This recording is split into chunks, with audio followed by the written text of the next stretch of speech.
Hello and welcome to another Looney Tunes review video. If you are new to the channel, make sure you subscribe to follow my journey to review all 1000 classic Looney Tunes shorts and give this video a like as well. So this is a review for Guided Muscle, and with me today, coming in like a guided missile, is my good friend Matt Hunter. Say hi. Beep.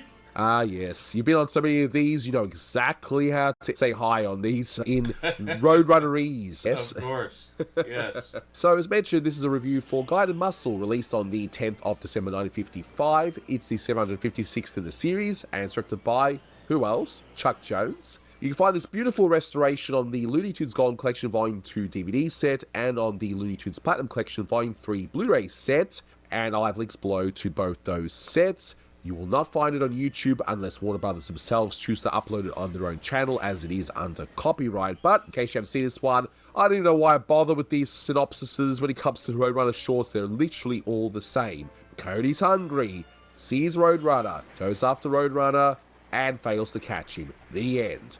But hey, at least they're fun to watch. Oh, yeah. And at least in this one, actually, the idea at the beginning is he kind of realizes what he's doing before he even sees the Roadrunner. He's hungry, he's cooking an old tin can, and then he's just like, oh man, this sucks. And he just brushes it right off his little table there. And then the Roadrunner comes through, and here's an example of the Roadrunner never harms the coyote. Well, yeah, he runs right over him. Yeah. So we're breaking rules already. Exactly. What? There was inconsistency with those rules that Chuck Jones created? No, perish the thought. You know, in fact, there's even another rule that gets broken later on, which will keep you guys in suspense as to what that rule that was broken is. I mean, trivia-wise for this one, not really much. The title, as I've already kind of alluded to before, it's a pun on Guided Missile, and that's for the few of you who haven't quite put it together, but that's okay. We might as well mention it. But one thing with this short that you will notice is that it feels like one of the earlier entries of the Roadrunner series. It's even got Carl Starling on the music, doesn't have Maurice Noble on the background. The only difference really is that it has Abe Levitot animating on it. But other than that, it's like an older entry, and it looks like it too, and that's not a bad thing. No, because it doesn't have Maurice Noble involved, and it's kind of a throwback to the more literal backgrounds that you saw in the earlier entries, like Beep Beep. And that's okay. Again, it doesn't hurt anything, but going forward after this, you start seeing really stylized backgrounds, more so than you were before this one. And you start getting into that period where the sky was permanently yellow, where like it was in a dust storm the whole time. You start seeing that a little bit more. But this one, it's got kind of a muted, kind of a white, off-white sky and green desert. It's supposed to be like a springtime or something before the desert gets really, really hot in the summer. With all the saguaro cacti, it looks like this is Arizona, maybe? Maybe that Cody versus Acme movie might actually elaborate further as to where they actually are, you know? Maybe. But this whole cartoon, once we through with the opening chase gag, it's mostly cartoon physics jokes, which, I mean, the Roadrunner was known for, but they really do it here. Particularly with elasticity. First, you've got him launching himself as an arrow out of an archer's bow, and then he tries the giant slingshot. Like, how many times has he done that, and how many times is he going to? The answer, a lot. It's kind of a go-to gag for Wile E. Coyote, but this one's kind of unique because all of a sudden, okay, you're supposed to have the rubber band snap back, and it does, but not when you think it's going to. Exactly. Brilliant piece of timing. 100%. And this one, I gotta say, I watched a ton as a kid because I had my few VHS tapes and I had one of the Roadrunner series, which, granted, these are not really meant to be watched back to back to back. And maybe as an adult, if I watch it like that, it wouldn't be as good. But as a kid, I got a kick out of it. And this was one of them featured on that VHS tape. I know this cartoon in my sleep, basically, even after all these years. I've always loved this particular entry. It may not be their best entry, but it's still so damn good and just so funny. Right. And all about timing. Then we go from the arrow and the slingshot, and then we start with cannonballs. Yeah. And he throws to shoot the cannon, and of course it shoots him in reverse, because cartoon logic. And then you get kind of a topper gag, where he comes out of the cannon, and then it fires on him again. It's amazing that some of these gags, even if you can predict what's going to happen, something unpredictable happens on top of it. It's amazing. Yeah, you expect that, okay, this gag isn't going to work and the coyote's going to get hurt. but it's the unexpected. It's really kind of fun, and I think it's almost like Jones and Maltese were playing with that. Yeah. Because they knew that people had seen enough of these Roadrunner cartoons by that point that they knew what they were going to see. And they're like, okay, let's put a topper on each of these so that they don't know what they're going to see. Exactly. And it's not that the coyote wins or loses, it's the coyote's going to lose, but it's how he does it. Exactly. And, you know, opening up, the very first scene is one that actually's probably etched most of my mind from this short, weirdly enough. And part of it as a kid, I just always got a kick out of the way he's cooking. Now, he's cooking something. We don't know what it is. It's a nice long build-up to that funny gag, which, you know, we've realized that he's cooking a can. But until then, you don't know what he's cooking.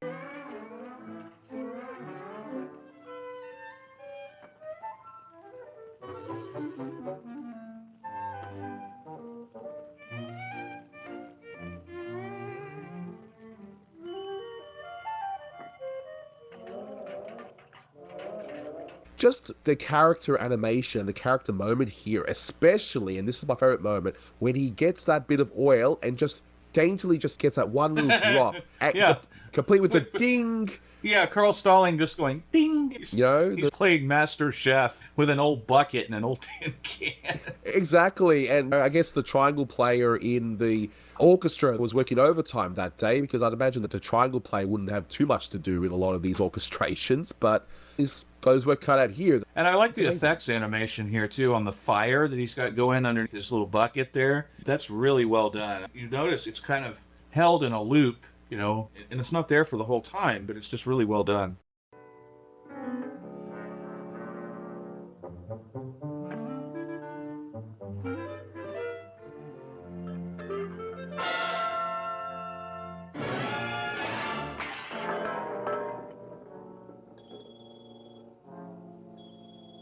And just the reaction shot of him realizing, what am I doing? Why am I eating this can? It's awful. And we see his name for this short, which is... Eatibus almost anything-us. Well, except for cans, I'm assuming, because, yeah, just that look of dejection where he's like, what am I doing? But the animation of him getting knocked over by the Roadrunner and being in that rather unusual position of his spine completely contorted around just always got me. Yeah, that's hilarious. And then he immediately comes back out of it. Just like, whoop, okay, I'm all right. And even the tongue just goes around his mouth, that one little shot just always killed me as a kid.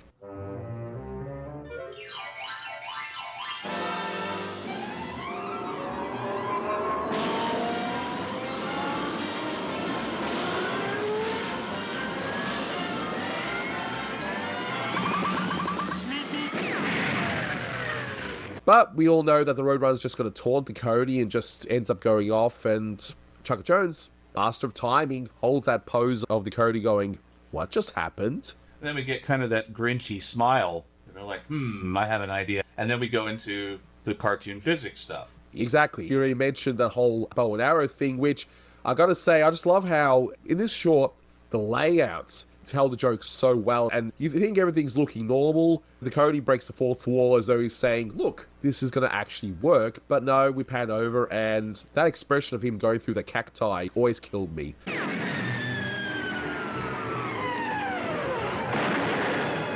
And then, of course, you have the topper. Then the cactus falls off the cliff. You get the gag, and then there's a topper to it.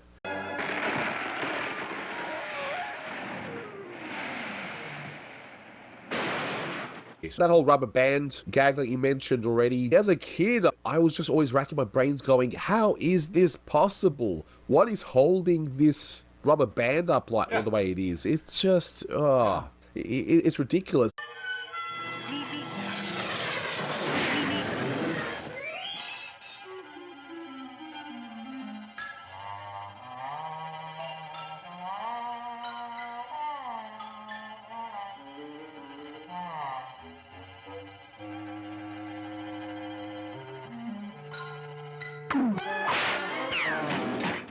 It's one of those, what I call the impossible gag, where it doesn't work until the Cody, of course, checks it out, and it just works so well here. It's like you won't fall unless you look down, that kind of thing. Yeah, but it's just done so well, and I'd imagine it's so painful given that it goes around his neck the way it does. If you slow-mo that, it looks rather brutal, you know? The cannon that shoots in reverse, of course.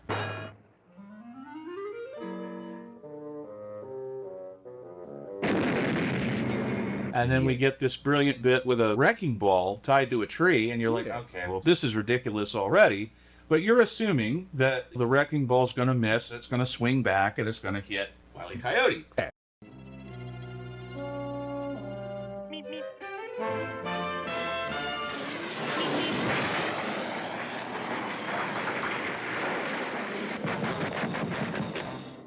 But no, it doesn't. It misses the Roadrunner, then hits the tree, and the tree hits Wile E. Coyote. In the perfect bit of timing with that tree bit is just for a very brief moment, the Coyote looks up and realizes the tree's going to hit him, but it's too late. There's no way he can avoid, getting out of the way here. It's just perfectly timed. Again, the layouts do definitely play a wonderful part here, and the next gag is no exception, and this is the great way to do it. So you see that he's reusing, I'm assuming, that same ball from the previous gag. A little shred of rope tied to it. Like he's like, okay, well, that didn't work. Let's at least, I bought the hardware. I might as well use it. He pushes it down, but then we get a slight zoom back. And that plays on the gag where he goes around in a loop and just crushes him. Well, any other person would be crushed to death, but no, the Coyote is definitely resilient. But yeah, great layouts can really sell a gag, and that's a good example. And just the simplicity of that layout. It almost looks like a gun sight, almost, with the composition of it. You're focused kind of on the middle, and the Coyote's over on the right, and then the ball rolls to the left. It's really well done. Now, the next gag involving the grease, I guess we'll insert the Simpsons quotation, because we got to do that, Grease me up, woman. We got to insert that in there. I mean, I guess we have to. Hi, Manny, this fellow Simpsons fan, Yeah, we got to do that. I'm doing it for you, okay? But you've actually got something interesting regarding this grease scene that you actually own. Yes, I actually bought a cell from this particular scene. Original cells, not reproductions or limited editions, that kind of stuff. Actual production used cells from Warner Brothers cartoons are really quite rare because they reuse their cells most of the time. Unless it was a presentation piece or something that an animator took home with them, something like that, they were reused. They wiped the cell clean and they repaint it with something else. This was actually from an animator's estate, and a collector ended up with it, and then an art dealer that I came across on eBay wound up with it. And it's a scene where Wile E. Coyote is slipping on this grease that he's put down on the road, and I've actually taken a photo of the actual scene and compared it with the cell, and it sure enough is used in the cartoon. And it's really great. And they reproduced the background digitally. They took a screenshot and then did a good, really high-res print of it and put the cell mounted on top of it, and it really looks cool. And I can bring people into my living room and tell them, hey, that was used in a Roadrunner cartoon. I can point to exactly which one it is. And it's a funny gag, too. It's one of the most memorable in the cartoon. And he's done this before with grease and also with glue. Glue, yes. Beep, beep. Beep, beep.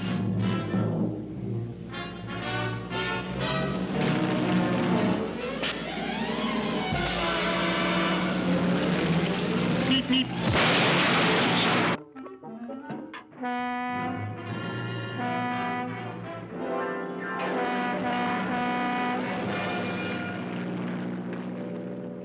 But this is the opposite of the glue. This is where, instead of being stuck, now he can't get anywhere. Yeah, he can't gain traction. Yeah, he's got nothing. But this is a tour de force as well, this particular scene where, we've got the topper gag where you could have just ended it where the truck hits him and that's it. They could have just done that, really, if you think about it. But no, the Roadrunner skates across. I would love that effect. To be a troll. Exactly. But then we got a moment here where you got the perfect blend of music and sound effects. So Carl Starling revs up the music, and Trek Brown revs up the whirlwind sound effect that you would hear with the Tasmanian Devil, among other things. Beep, beep.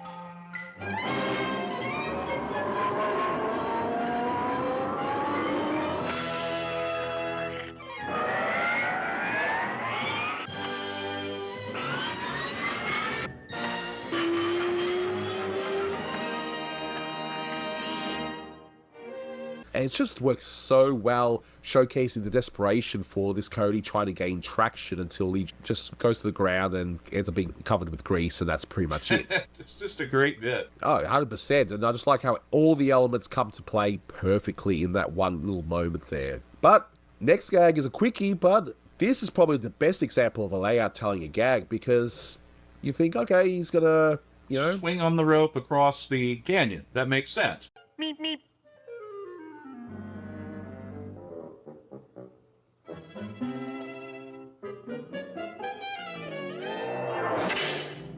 But then you pan down just a little bit, and that really foreshadows a gag in a much later Chuck Jones cartoon, and everybody's seen it, where Daffy Duck is trying to convince Corky he's Robin Hood, and he gets up high in a tree, and he swings, and he's going, yoink, and away! And you think, oh, he's going to swing down, and he's going to take the gold from the guy on horseback, and no, he keeps hitting a tree, or keeps hitting a rock, and so he chops down all the trees, and it gets more elaborate than this gag, but this is definitely precursor to that. They'll always reuse ideas, but a lot of times they will improve on it, and this is no exception. It's a great one here anyway. It's a quickie one, but it works really well.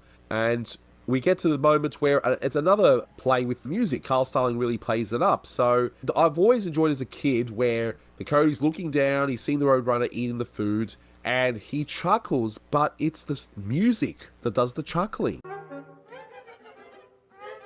You get that a lot in Tom and Jerry that Scott Bradley would do, same kind of thing. Yeah, but it works. It works really well here. And then the fishing wire ends up going down with the TNT, but I love the violin play. So as soon as the flame goes past the wick and then up the actual fishing line, you can just hear the violin just playing up the whole journey of this one magnificent flame that just goes up.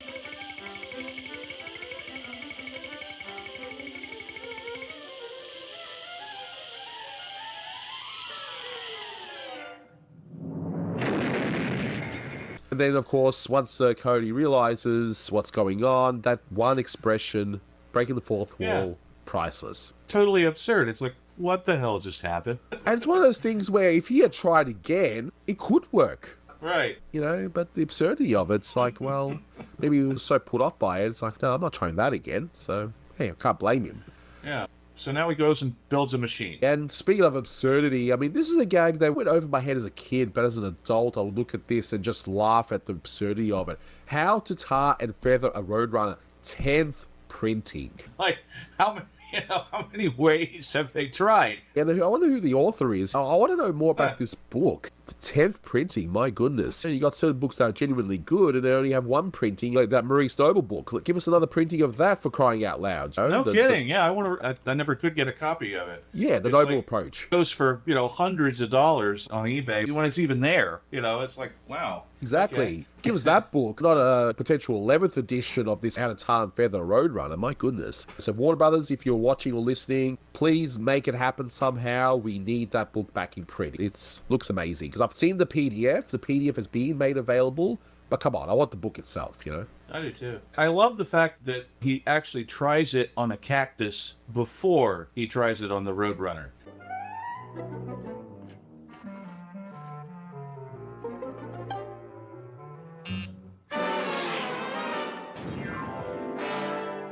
And then, of course, the topper is that it tar and feathers him, but then you get even more where the Roadrunner then comes up with a sign that says Roadrunner already have feathers.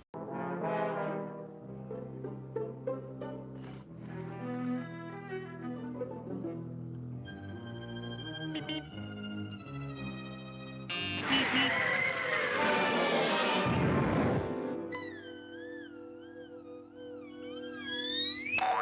Yeah, and that was the rule that I alluded to, that's broken. Well, if Roadrunners can't read, how did the Roadrunner write the sign, Yeah, exactly. Yeah, you just go with it. I mean, it's not a complaint or anything. It's just pointing out how absurd those 10 rules are because, yeah, they were constantly broken in these shorts, but whatever. Still a funny gag, though, especially the Cody's expression when he's actually tarred and feathered. Just, the whole body is just covered with feathers, but it's really the eyes that are just animated. They're so expressive. Eyes, yeah. And then I love the expression right after it where we cut to the next scene where he's burying this landmine. And just that face that he's making is just so perfect. I think that's Abe Levitel doing that. I'm pretty sure. He was a master, like Chuck Jones, of expressions.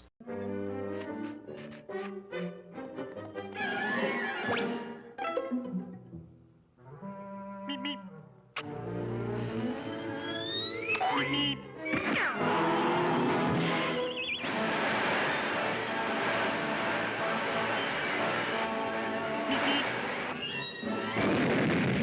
So, of course, the Roadrunner is faster than the actual flame on that wick, and just that one shot of the Cody just in midair, completely blacked out, with the pinky out, by the way, on one of his hands. Just perfection. Yeah, that's why I think it's Abe Levitot, because of the pinky. I think that's probably him. But it leads to a wonderful ending where, and this just shows people, hey, these were shown in theaters before they were repurposed as children's entertainment for television, yeah? So, wanted. One gullible coyote applied to manager of this theater. So I wonder how many coyotes have been in the audience to apply for that. Yeah.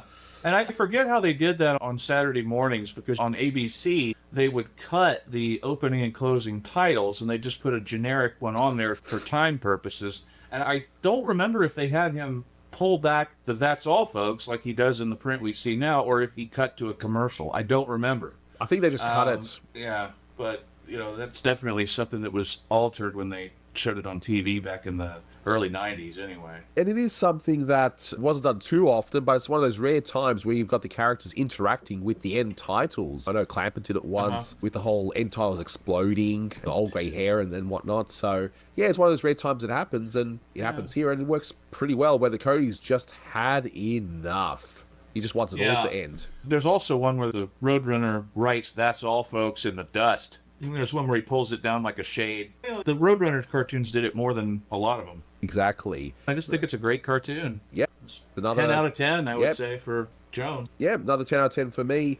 Which, look, if I was to rank them, this one might rank a little lower than some of the others, but honestly, it's like picking between two different flavors of ice cream. Sometimes I'll like triple choc, and sometimes I like salted caramel, whatever. That's really what it is. But yeah, this one is another 10 out of 10 because of how masterful it truly is. So yeah. 100%. Timing and structure and cartoon physics. It's just a great cartoon. Exactly. Not to mention music and sound effects as well. It all comes together perfectly. So yeah, that will do it for this one. Thank you so much for watching, guys. And until next time, take care.